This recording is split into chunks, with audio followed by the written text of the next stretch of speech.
अस्सलाम वालेकुम दोस्तों, मेरा नाम शब्बीर अहमद है। आप देख रहे हैं शब्बीर वॉइस। ये वाक़या है मैदान करबला का।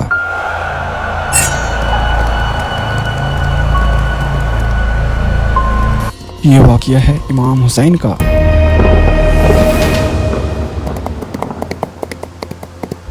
ये वाक़या है नबी की नवासे का।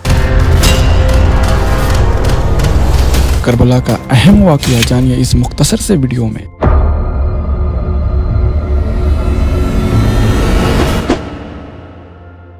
10वीं मुहर्रम वो दिन है जिस दिन बाज रवायत के मुताबिक अल्लाह ताला ने हज़रत मूसा अलैहिस्सलाम को जुल्म फ़िरौन से निजात दिलाई थी। बहुत से फ़िरौन नुमा हकाम हैं जो तारीख में ज़हूर पजीर हुए हैं। इनमें से एक यजीद भी था। यजीद एक बदबख्त और बदतरीन आदमी था। जब यजीद को खिलाफत मिली तो यजीद समझ गया कि मेरी खिलाफत को हज़रत इमाम हुसैन रज़ी अल्लाह ताला अन्हु कभी कबूल नहीं करेंगे। इसलिए यजीद ने वलीद बिन वताब को ख़त लिखा कि हुसैन इब्न अली को कहो कि मेरी बैत कबूल करे, अगर वो बात ना माने तो उस पर जुल्म और सितम करना। जब ख़त इमाम हुसैन के पास पहुंची तो आपने यजीद की बैत करने से इनकार कर दिया, क्योंकि यजीद एक बदबख्त और मुसलमानों की इमामत और खिलाफत के काबिल नहीं था। जब एक दिन आपने मदीना को छोड़कर मक्का तशरीफ़ ले आए तो आपको मक्का में कोफियों के बहुत से ख़त आने लगे। उन ख़तों में अमूमन एक ही बात थी कि आप कोफा चले आए, यहाँ यजीद का जुल्म और सितम बढ़ चुका है और हम लोग आपसे ही बैत करेंगे, हमें यजीद की बैत हरगिज मंजूर नहीं है। हज़रत इमाम हुसैन ने हालात को समझने के लिए अपने भाई मुस्लिम बिन अकील रहमतुल्लाह अलैह को भेजा कि वहाँ की हालात मालूम करो। जब आपने कोफा पहुँचा तो वहाँ के लोगों ने आपका एहतराम के साथ आपका इस्तकबाल किया। आपके हाथ 18,000 लोगों ने बैत कर ली। आपने फिर इमाम हुसैन को ख़त लिखा कि यहाँ के हालात बिल्कुल सही है, यहाँ के 18,000 लोगों ने बैत कर ली, लिहाजा आप कोफा जल्द से जल्द तशरीफ़ ले आएँ। लेकिन जब यजीद ने इन लोगों को धमकी और लालच दी तो वो लोग अपनी बात से मुकर गए और इमाम मुस्लिम बिन अकील रहमतुल्लाह अलैह को शहीद कर दिया।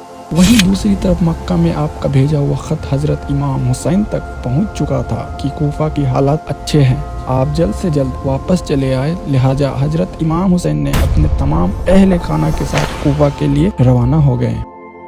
जब आप मक्का तशरीफ़ लाएं तो उस वक्त को कोफा की बेवफाई और हज़रत मुस्लिम बिन अकील रहमतुल्लाह अलैह की शहादत की खबर मिली। यजीद ने आपको कोफा में दाखिला नहीं दिया तो आपने दूसरा रास्ता इख्तियार किया जो करबला को जाता था।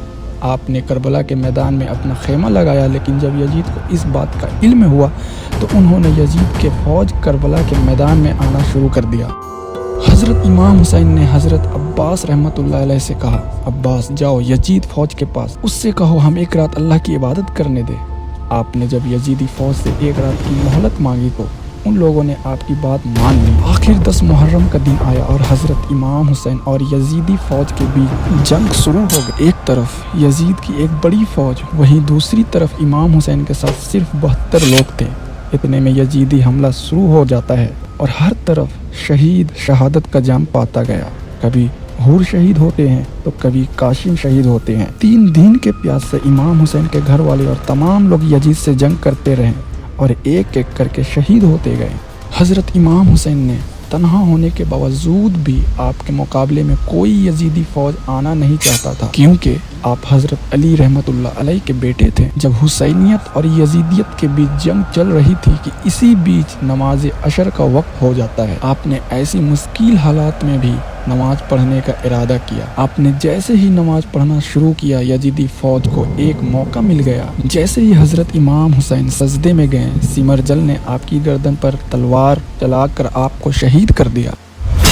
भले ही उस दिन इमाम हुसैन को शहीद कर दिया गया था, लेकिन आज भी और ता क़यामत तक हज़रत इमाम हुसैन हम सब के दिलों में ज़िंदा रहेंगे।